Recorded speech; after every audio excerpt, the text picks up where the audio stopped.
Baik, hari ini kita mau belajar step by step lah ya, latihan.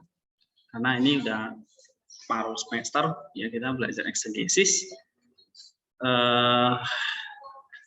Ya pelajaran-pelajaran yang lalu itu memberikan kita fondasi ya. Mengapa kita harus membaca kitab PL, lalu dengan kacamata apa ya, patristik, eklesial, liturgical, ya, lalu dengan syntactic form, semantic content, ya, sampai nanti kita menemukan aplikasi dan anagogiknya.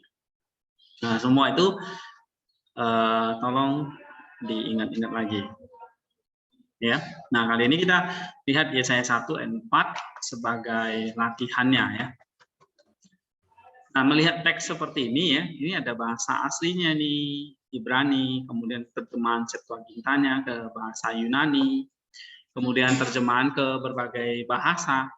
Ya, tentu kita lihat di sini yang Inggris, yang Indonesia yang kita ngerti ya, bahkan ke Latin gitu. Nah, itu semua adalah teks yang kita peroleh.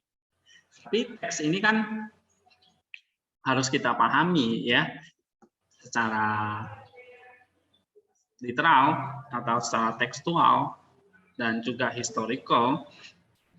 Nah, makanya kita harus kerjakan lapisan pertama dulu nih. Lapisan pertama apa namanya? Apa? Sarkiknya ya kan? Atau literal meaning-nya. Atau kalau istilah itu kulitnya. Oke? Atau kalau kita pakai ilustrasi diri kita ini tubuhnya. Ya. Tapi di balik teks ini atau di dalam teks ini ada spiritual meaning. Nah, itu masuk ke lapisan kedua yang namanya teoria atau yang kita sebut sebagai apa tadi? Noetik. Nah, ini kalau ada sarkik, ada noetik. Kalau ada tubuh, ada rohnya. Paham kan? Nah, rohnya ini yang kita memberikan, karena ini firman Allah ya, rohnya ini atau firman inilah yang akan memberikan apa namanya, spiritual food, makanan rohani ya, sehingga kita membaca Alkitab bukan hanya tahu artinya, terjemahannya ya, tapi bisa menangkap spiritual meaning-nya, teorianya. Lalu spiritual meaning-nya ini untuk apa? Kita seperti kita makan sehari-hari itu untuk apa? Supaya kita bertumbuh dan melakukan pekerjaan ya kan, kita bisa beraktivitas karena kita punya energi dari makanan yang kita makan kan. Nah, sama seperti spiritual food atau makanan rohani yang kita makan, lalu itu memberikan pertumbuhan dari dalam, itu dari roh kita ya, karena ini bukan hanya sekedar teks, ini adalah firman Allah yang hidup, ada energi ya, kata Bapak Gereja, ada terang, ada Roh Kudus yang mengajarkan, yang memberi pengudusan kepada kita. Kalau kita makan, sama seperti makanan, kalau kamu nggak makan, ya makanan itu nggak ada gunanya buat tubuhmu. Tapi begitu kamu makan, makanan itu bekerja ya di dalam tubuh kita, mengubahnya menjadi kalori, jadi energi ya, jadi yang dibutuhkan oleh tubuh kita untuk bertumbuh, sehingga kamu bisa segede ini sekarang, ya kan? Nah, sama seperti roh kita, ketika kita makan firman ini, maka roh ini, makanan ini akan apa? Diubah oleh Roh Kudus menjadi makanan bagi jiwa kita, bagi hati kita, gitu. Ya. Tetapi kita punya satu tanggung jawab.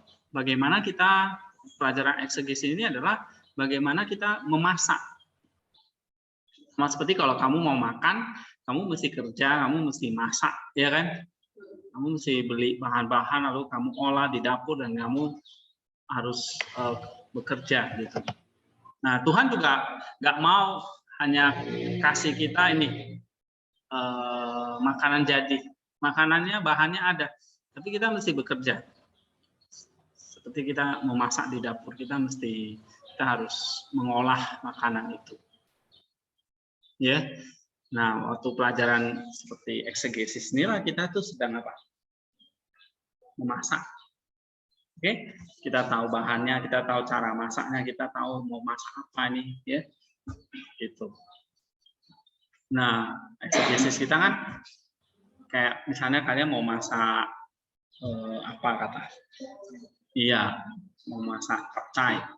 Kalian udah tahu langkah-langkahnya kan, masak capcay atau bikin mendoan misalnya. Iya, udah tahu langkah-langkahnya. Nah, kalau misalnya kalian mau dapat makanan rohani ini, kalian sudah tahu langkah-langkahnya, itulah eksegesis itu. Oke, nah setelah dimasak, makanan itu tersaji, kalian makan. Sama seperti eksegesis ini, kalian sedang menyiapkan makanan ini. Untuk siapa? Ya untuk kamu, untuk jemaat misalnya. Ya. Waktu kamu sebelum kasih ke orang makan, kan kamu cicipin dulu. Ini udah pas belum rasanya, ya makanan ini enak nggak, kurang apa atau lebih apa begitu. Sama, kamu waktu nyiapin teks ini, kamu makan dulu nih, baru nanti kamu hidangkan ke jemaat kan gitu, iya kan? Nah itu gunanya kita menyiapkan makanan itu supaya kamu tahu cara menyiapkannya. Jadi Tuhan mau kita bekerja. Nah, artinya kelas ini misalnya ya, saya juga mau kalian bekerja. Gak bisa cuma pelajaran eksegesis ini nggak bisa cuma ngajarin kalian tuh teori gitu. Ini teori memasak nasi goreng atau bikin donat, roti misalnya. Tapi nggak pernah terjun di dapur atau di bengkel, ya nggak akan pernah bisa, ya kan? Sama seperti eksegesis, nggak bisa ngajarin ini langkah 1 sampai 10, tapi kalian nggak pernah praktik, ya. Nah, makanya nggak bisa jadi. Nah, kita perlu kerja. Sama Tuhan kan nggak kasih kita makanan yang jadi, dia kasih kita bahan ayat-ayat ini. Ya kalau kita nggak baca, kita nggak pelajari dengan sungguh-sungguh, kita nggak tahu langkahnya, cara bacanya gimana, ngelolanya gimana, ya kita nggak dapat spiritual food itu. Ya walaupun ada ayat-ayat banyak di alam Alkitab itu yang gampang ya, tanpa harus dieksegesis misalnya. Misalnya kalau kita baca kasihilah sesamamu, ya kan? Itu kan begitu gampang, jelas mengasihi berarti. Berdoalah misalnya kan, percayalah kepada Kristus supaya kamu diselamatkan. Nah itu hal-hal yang begitu eksplisit jelas. Tapi hal-hal yang eksplisit gitu jelas pun kalau nggak dimakan, nggak diolah, ya nggak tahu rasanya gimana kan gitu. Nah sama seperti ayat-ayat yang misalnya, apalagi misalnya baca Yesaya ini ya, kan kitab nubuat ya. Nah ini bukan suatu bahan yang gampang kita cerna, ya.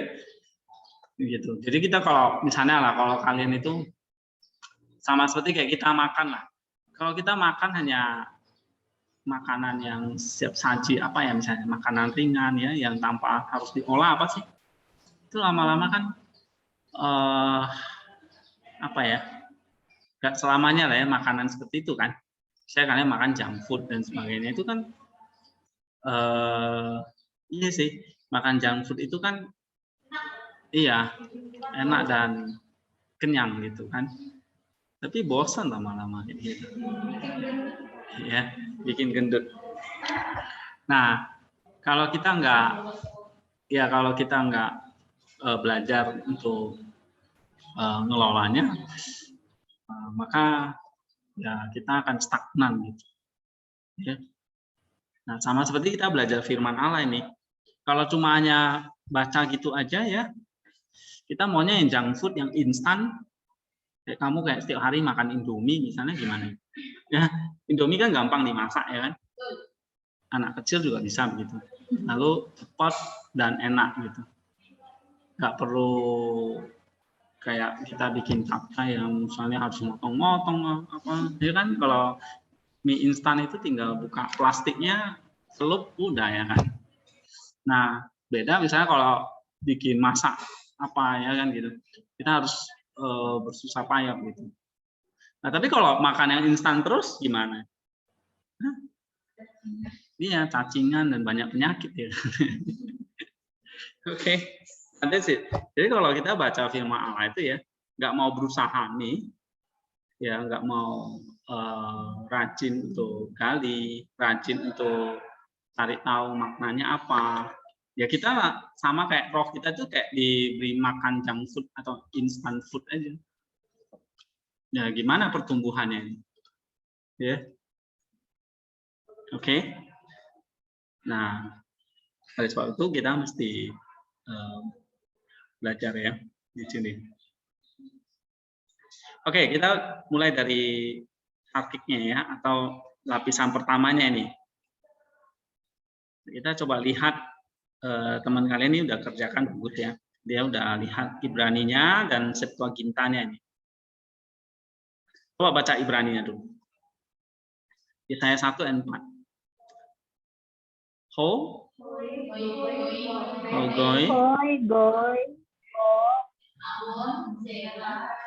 on keber on zera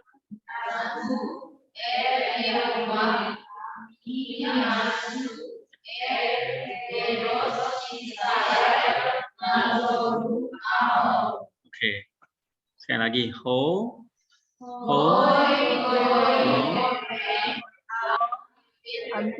on zera meri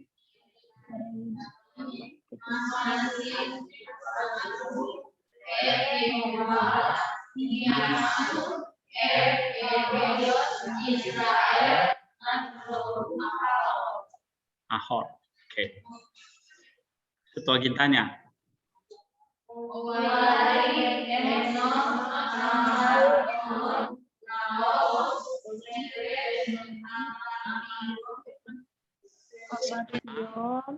Oneron, Uyoi, Anomoi Ekatelinakate on kurion kai parordi isate on agion tu. Ayo lain baca. Ulangi. Uyai eknos, kamarton, leres, Amartion, perma, oneron, uyoi, anomoi, ekatelipate, ton, kurion kai,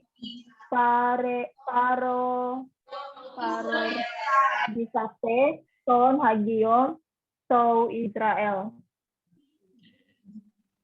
Ini yang online yang baca cuma siapa ya? Mercy, Indo, sama Nixon mana?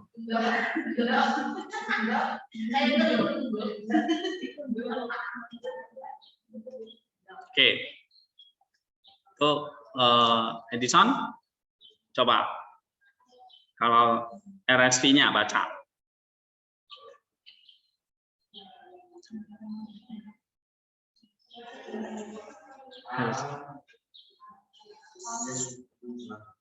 A sinful nation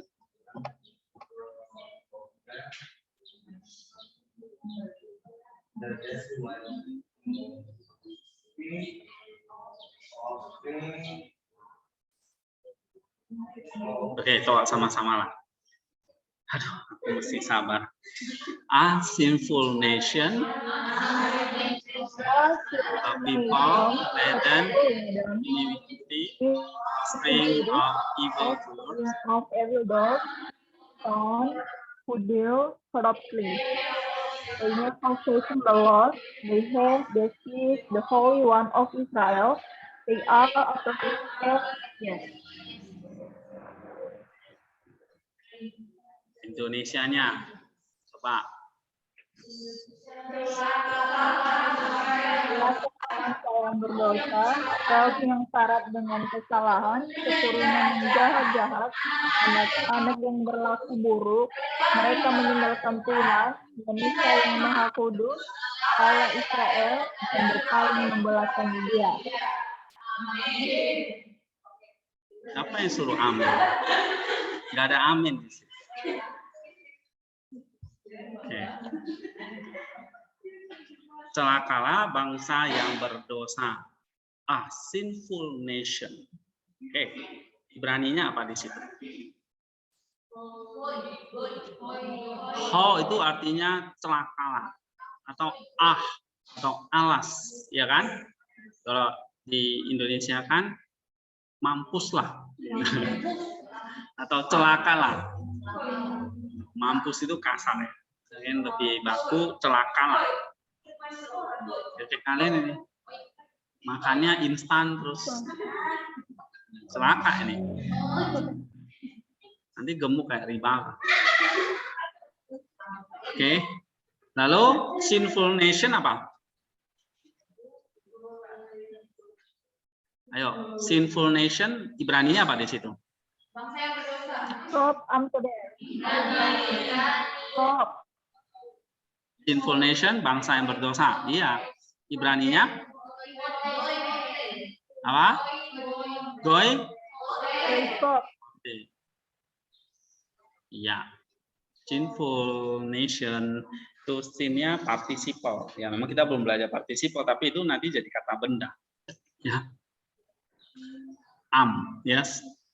Jadi goy, hote, gitu ya. Lalu people laden with iniquity. Ya. Lalu Ebet? Hah? Apa? Oke. Artinya bangsa yang penuh dengan kesalahan, ya. Coba saya tes nih. Nanti. Offspring of evil doers. Ibraninya. Offspring of evil doers. Artinya apa itu? Offspring itu keturunan ya. Keturunan yang jahat. Nah, Ibraninya apa di situ? Oke. Zera Mereim.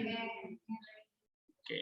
Mereim itu dari kata Ra'a yang artinya jahat. Mereim ya. Sons of who deal corruptly.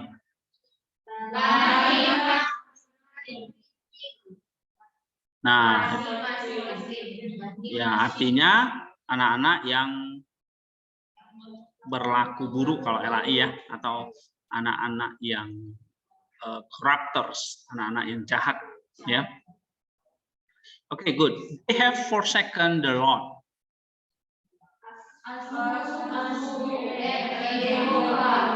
Oke. Azuvu et Yehova. Artinya mereka meninggalkan Tuhan Allah ya. They have provoked to anger the Holy One of Israel.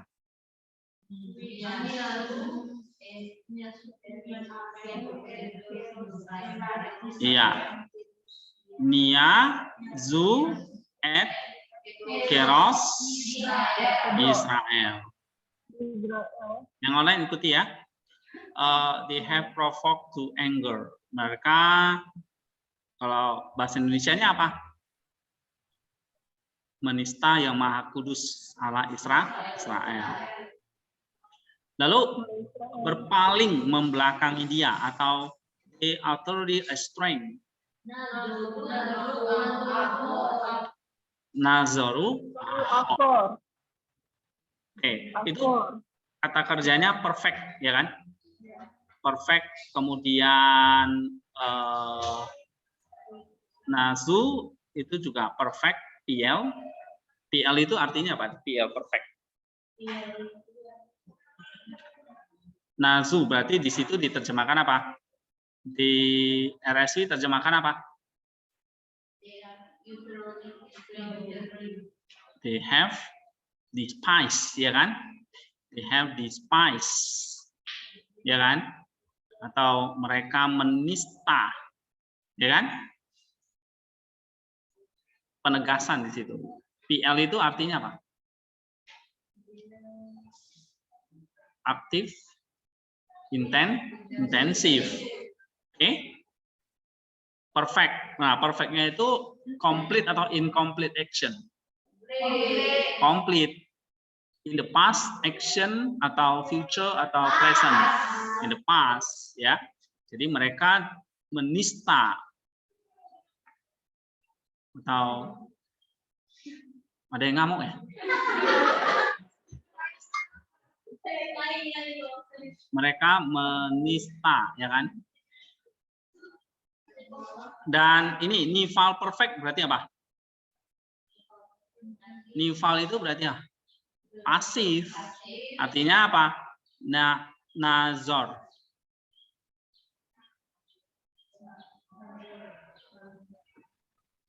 Nazoru. Nival perfect. Berarti di situ mereka apa? Iya, mereka membelakangi Allah. Berpaling, betul, dari Allah. Oke, that's good. Coba kita lihat nih terjemahannya.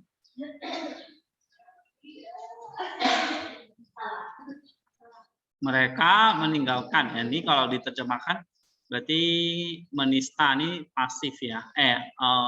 Lampau. Kalau ini berpaling membelakangi dia. Ya, ini pasif. Oke. Meninggalkan, tadi kata kerjanya apa meninggalkan? Forsaken the Lord. Kalau perfect, ya kan? Apa itu? Azabu. Kalau perfect. Jadi semua pakai kalau perfect, lampau, selesai. Ya, kalau kita terjemahkan misalnya telah kalah bangsa berdosa. Ya kan? Lalu orang-orang atau kaum yang banyak kesalahan, keturunan jahat. Ya, anak-anak yang berlaku jahat. Mereka dulu meninggalkan Tuhan. Mereka menista apa? Yang Maha Kudus, Allah Israel, dan berpaling membelakangi dia. Nah, kira-kira gitu terjemahannya. Oke, nah sekarang kita lihat sintaktik kontennya ya. Nah, ini kan sebetulnya masih kata kerjanya ada berapa di situ? Ada 3 ya kan? Yaitu call perfect, nival PL perfect, dan nival perfect. Berarti 3 konten. Oke, nah yang pertama apa? Mereka meninggalkan Allah. They have forsaken the Lord. Lalu yang kedua, they have provoked to anger the Holy One Israel. Lalu yang ketiga, they have turned away backward.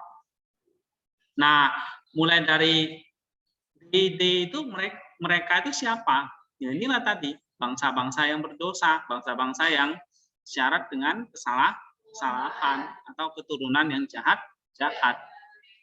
Iya. Jadi kamu lihat dari ho sampai ini menjelaskan, maksudnya ini subjeknya, ini mereka. Ya. Siapa mereka? Tadi bangsa yang berdosa, kaum yang syarat kesalahan atau kejahatan, keturunan yang jahat, anak-anak yang berlaku buruk. Oke, itu mereka B. Nah, ini semua menjelaskan mereka atau orang ketiga jamak. Ya. Oke. Nah, baru mereka ngapain ini? Pertama, azebu, mereka meninggalkan Tuhan al perfect dari dulu. Maka disebut perfect completed action in the past. Ya, jadi bangsa yang jahat ini meninggalkan Tuhan. Lalu PL perfect tambah naik ini PL, berarti apa itu? Kalau PL itu artinya aktif intensif. Dan meninggalkan tambah intensif lagi apa? Menista. Nah, tuh. Tambah buruk kan? Terus nival perfect, complete action in the past tapi pasif. Lalu apa? Mereka berpaling. Ya. Mereka berpaling dari Tuhan. Nah, kamu lihat, meninggalkan, menista, berpaling atau membelakangi. Itu berarti 3 konten. Ya. Gitu. Oke, sekarang kita bisa jelaskan ya. Siapa mereka itu yang pertama? Bangsa-bangsa yang berdosa, syarat dengan kesalahan, keturunan yang jahat, dan anak-anak yang berlaku buruk. Gitu. Sinful nation. People with iniquity. Sinful, iniquity, evildoers, corrupters. Nah, itu gambaran Yesaya kepada bangsa Israel. Ya. Nah, pertama kalian bisa jelaskan. Misalnya coba lihat, kita lihat juga Septuagintanya ya. Hamar Tolon itu bangsa berdosa. Ya kan? Lalu Spermaponeron. Apa? Spermaponeron itu apa? Keturunan yang jahat, evildoer. Lalu corruptors. Ini apa? Corruptors. Anomoi, tanpa hukum. Oke? And then apa?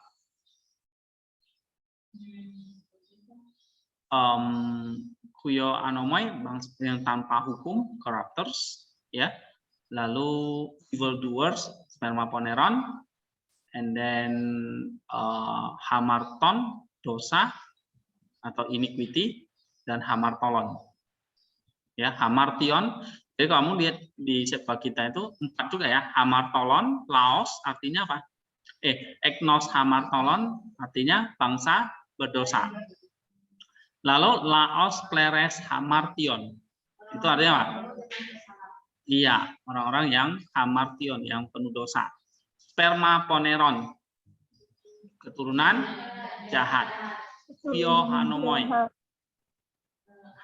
anak-anak tanpa hukum atau anak-anak yang melanggar, tidak mau diatur, tanpa hukum, anak-anak yang berlaku buruk, ya gitulah ya, anomoi.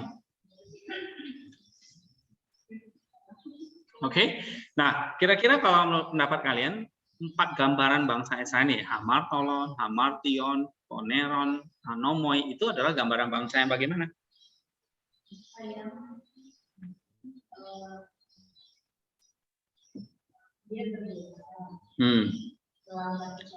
Nah, kamu lihat misalnya di sini ayat 3-nya kan ada ya. Mereka ini ayat 2-nya memberontak terhadap aku. Ya kan? Jadi ini ya bangsa yang memberontak. Nah, bangsa yang memberontak kepada Allah itu apa? Bangsa yang berdosa. Kenapa berdosa? Karena tidak taat pada Allah. Memberontak. Akibatnya apa? Banyak kesalahan. Karena tadi tidak taat. Syarat dengan kesalahan.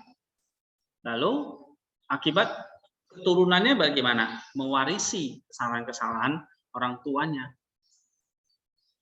Oke, jadi kayak semacam dosa keturunan gitu.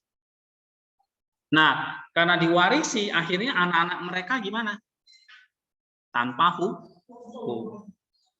Nah, kamu bisa jelaskan gitu. Jadi mulai dari mana? Mulai dari bangsa yang memberontak. Ya, bangsa yang memberontak. Berarti ini bangsa yang berdosa. Berdosa itu berarti di sini kaitannya bukan dosa moralitas saja, tapi ini dosa yang paling berat itu apa?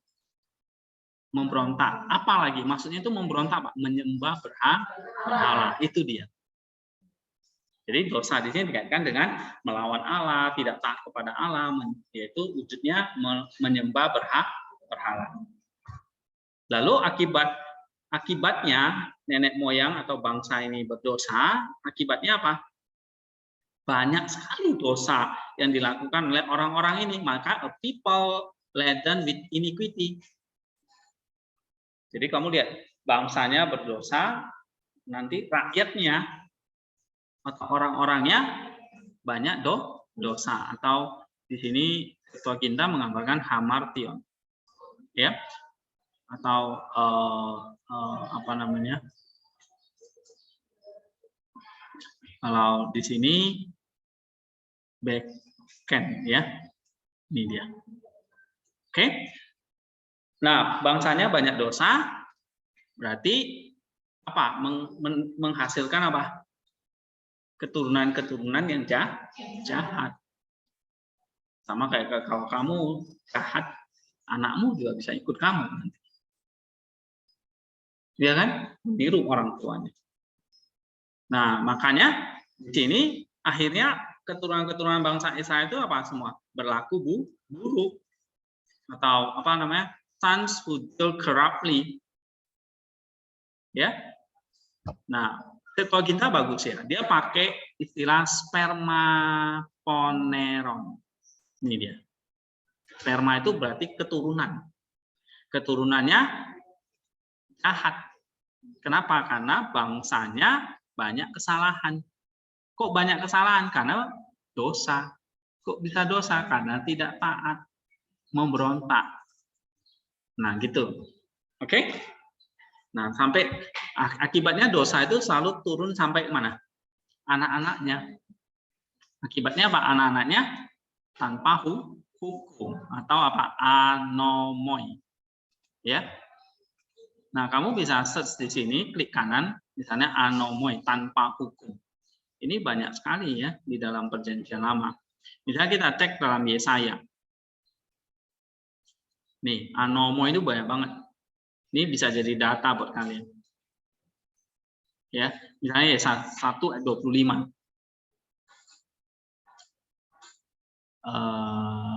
Anomus 128. Nih. Bangsa-bangsa yang anomo ini atau anak-anak yang anomo ini apa? Nih, misalnya memberontak, berdosa, meninggalkan Tuhan. Nah, itu data, itu kalian bisa tambahkan. Oke? Interaksi dengan Yesaya sesama teksnya. Ya. Yesaya 1 31. Anomo itu artinya apa juga? Coba lihat. Oke, bukan ini. Yesaya 3 11. Tuh, celakalah hai orang fasik atau ponero itu, anomo itu orang jahat ya. Apa yang terjadi? Malapetaka akan menimpanya. Sebab mereka akan diperlakukan menurut perbuatannya sendiri. Jadi anak-anak dari bangsa Israel ini akan mendapat malapetaka. Yesaya 3 ayat 11. Ya kan? Nah, kamu bisa search lagi, misalnya Yesaya 9 14 atau Yesaya 9 16 nih. Nih. Jadi orang-orang yang anomoi itu orang-orang yang bagaimana nih? Murtad, berbuat jahat, ya kan? Mulut mereka berbicara yang jahat. Tuh. Dapat nggak gambaran tentang anomoi ini? Bangsa yang tanpa hukum ini. Ya, ini saya ulangi. huyoi anomoi. Artinya apa? Kalau diterjemahkan. LAI menerjemahkan anak-anak yang berlaku buruk. Ini lebih tepat anak-anak tanpa hukum. Anomo itu artinya tanpa hukum atau tanpa ketaatan pada hukum. Bukan nggak ada hukum, tapi mereka menganggap hidup mereka nggak perlu diatur oleh hukum Allah. Jadi mau bebas gitu. Berarti hukum itu ada, cuma mereka tidak benar. Iya. Tuh. Itulah yang disebut hasil dari perbuatan orang tuanya yang jahat. Akibatnya keturunannya jahat. Nah, maka kayak dosa Adam kan diturunkan sampai sekarang. Jadi, nah kalau kita belajar dogmatika ya, Kristus sudah mematahkan dosa Adam. Oke, nah ini anak-anak yang jahat atau huyo anomoi. Bahasa Ibrani-nya apa di sini? Ini banim mams tim. Ya kan? Artinya anak-anak yang spoil. Spoil itu berarti ya memang apa ya? Corrupt ya. Anak-anak yang spoil, yang jahat lah. Yang kurang ajar, yang nggak mau diatur gitu. Ya. Sama kayak kalian gitu. Oke, jadi kita bahas ciri-ciri kalian ini. Apalagi anomoi apalagi? Nih, coba Yesaya 29 ayat 20. Coba baca. Orang yang sombong, benar kan? Akan berakhir dengan apa? Akan berakhir dan orang pencomooh akan habis. Orang berniat jahat akan dilenyapkan. Jadi kamu lihat gambaran Yesaya tentang orang-orang yang anomoi ini menyedihkan. Benar nggak? Mereka orang yang sombong, orang pencemooh, orang yang berniat jahat. Ya, Yesaya 31 ayat 6. Nih. Bertobatlah hai orang Israel kepada Dia yang sudah kamu tinggalkan jauh-jauh. Ya. Nah, anomon artinya ini bangsa Israel sudah meninggalkan Tuhan. Yesaya 32 ayat 6. Nih, orang-orang yang anomos itu bagaimana? Coba lihat. Sebab orang berbal mengatakan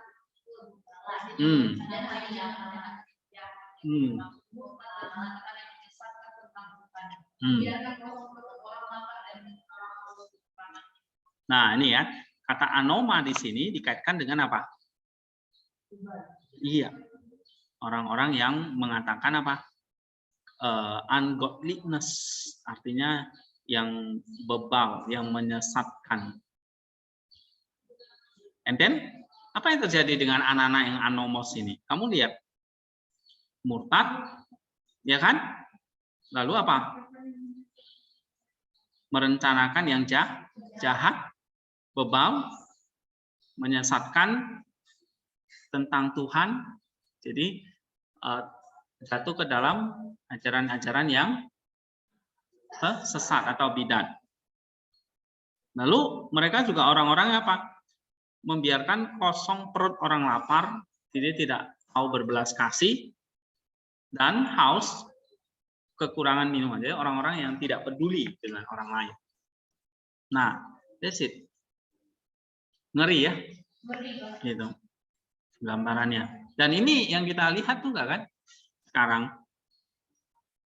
Dan ada di depan mata kita.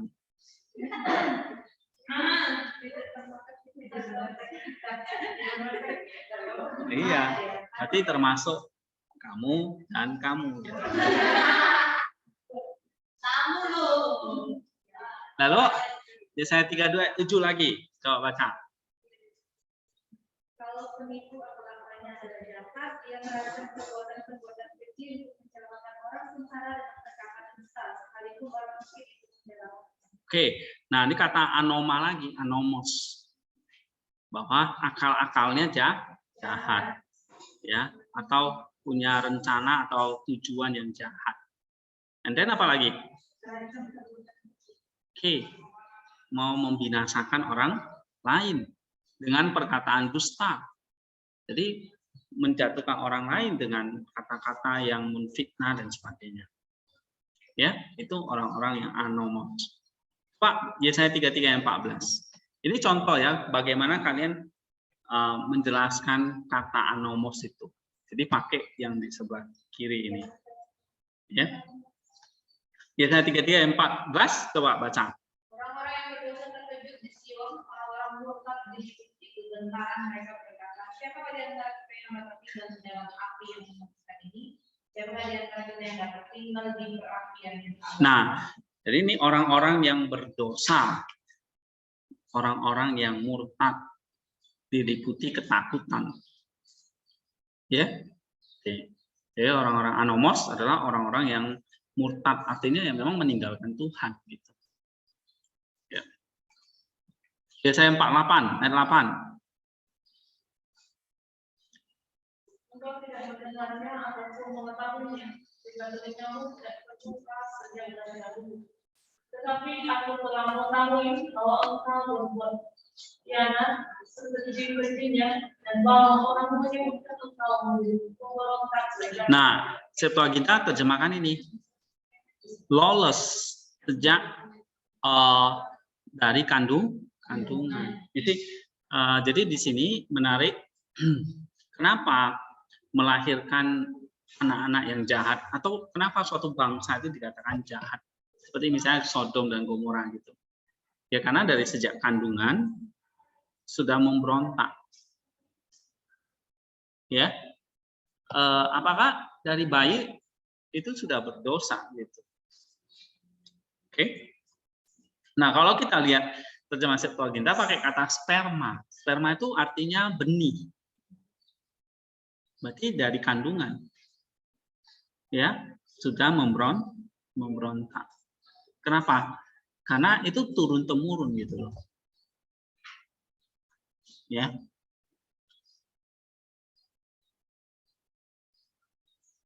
Oke.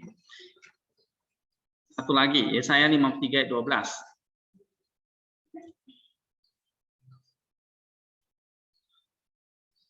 Sebab itu aku Ya, baca. sebab itu telah memberikan kepadanya orang-orang besar sebagai rampasan dan ia akan memperoleh orang-orang kuat sebagai jarakan. Itu sebagai ganti karena ia telah menyerahkan nyawanya ke dalam maut dan karena ia terhitung di antara pemberontak. Sekalipun ia menanggung dosa banyak orang dan berdoa untuk pemberontak. Nah, jadi nanti orang-orang yang anomos ini justru Kristus mati buat dia. Ia menanggung dosa banyak orang atau dosa dari bangsa yang anomos ini. Ya, nanti kalau kita bahas di Yesaya 53 ayat 12, nah, itu nanti menunjuk kepada penebusan Kristus. Ya, coba kita baca Lukas 22 ayat 37. Lukas 22 ayat 37. Sebab aku berkata kepada kamu bahwa nas kitab suci ini harus digenapi padaku, yaitu ya Yesaya 53 tadi, ia akan terhitung di antara pemberontak-pemberontak. Nah, ini bangsa-bangsa atau anak-anak anomos ini adalah disebut apa? Pemberontak, transgressors, ya, atau di sini dikatakan anomos. Sebab apa yang tertulis tentang aku sedang digenapi. Nah, ini bahwa di dalam Lukas ini jelas menggenapi apa yang dikatakan dalam Yesaya 53 ayat 12, yaitu tentang anak-anak yang anomos itu akan ditebus oleh Kristus. Jadi memang Kristus datang menebus dosa yang paling kejam sekalipun sudah ditebus. Ya. Oke, ada pertanyaan nggak di sini? Nah, ini contohnya ya, kita bisa pakai Bible box ini untuk melihat kembali ke Yesaya 1 ayat 4 bahwa anak-anak yang jahat atau huyo anomo ini dijelaskan banyak ini oleh Yesaya. Ini data-datanya di sini. Ya. Oke, sampai Yesaya 66 ini ayat 3. Kalian tinggal klik kanan anomoi dan 5 nanti muncul di sini. Nah, kalian bisa cari yang Yesaya ini. Oke.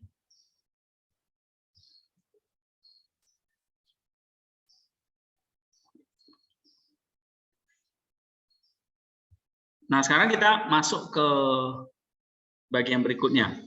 Mereka meninggalkan Tuhan. Tadi bahasa Ibrani-nya apa? Mereka meninggalkan Tuhan.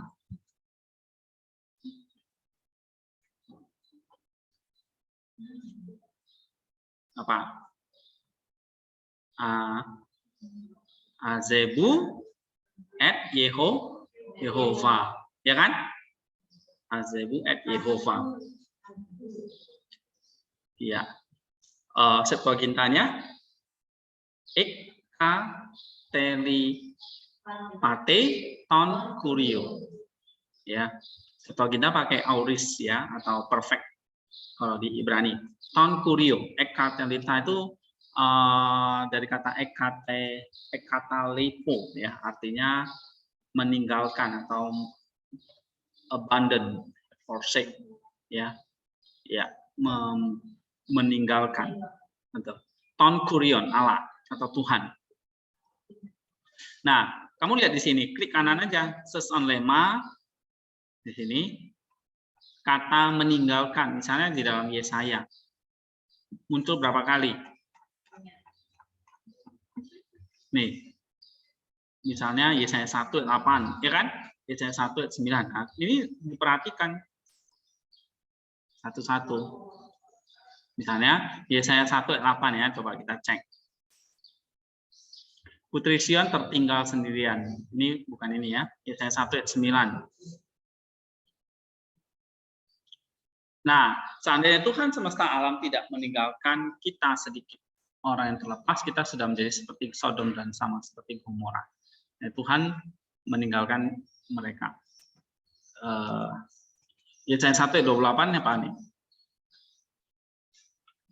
Orang-orang yang meninggalkan Tuhan ini adalah apa?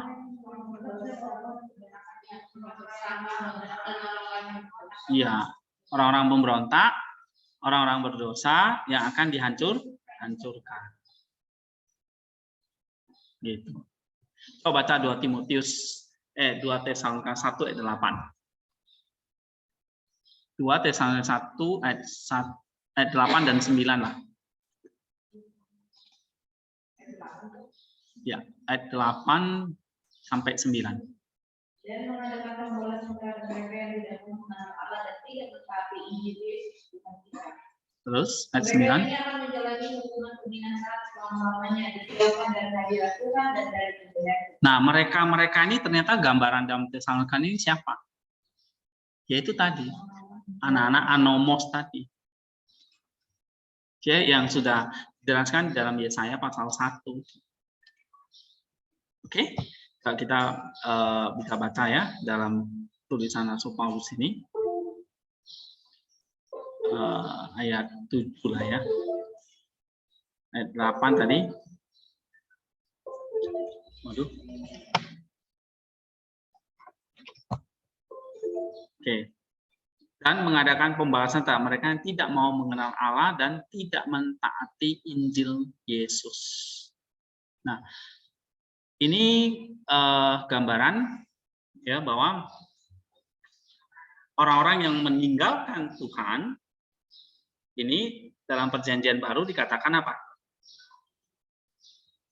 Tidak mengenal Allah, tidak menaati Injil Kristus. Akibatnya apa? Di ayat ke-9.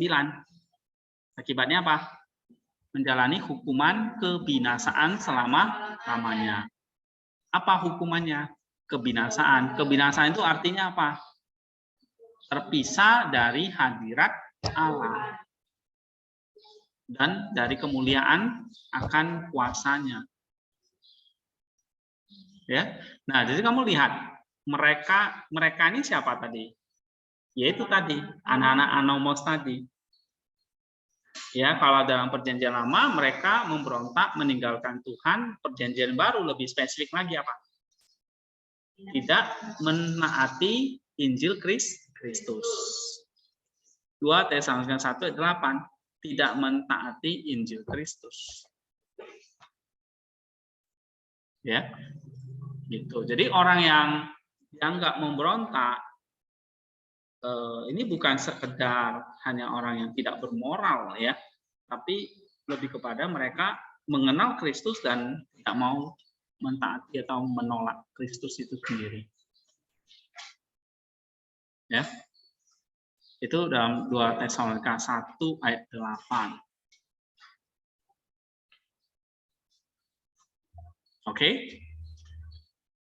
Kita lihat kalau akibatnya adalah mereka itu dibinasakan, ya. Nah, di dalam gambaran perjanjian baru itu lebih banyak lagi tentang siapa mereka itu.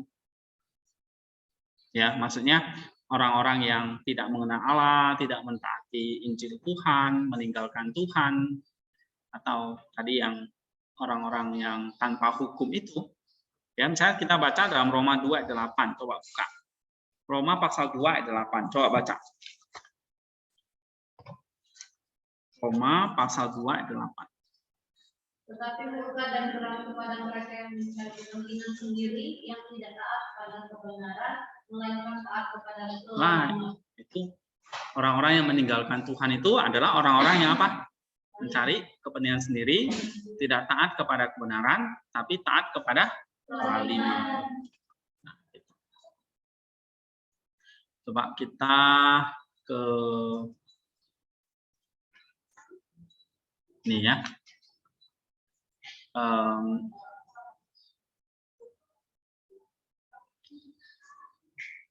Kita kembali ke Yesaya 1:28 tadi ya. Nah, sama ya. Jadi apa yang dikatakan Yesaya ini kembali disuarakan kembali oleh Rasul Paulus tadi. Oke. Ada yang mau tanyakan di sini?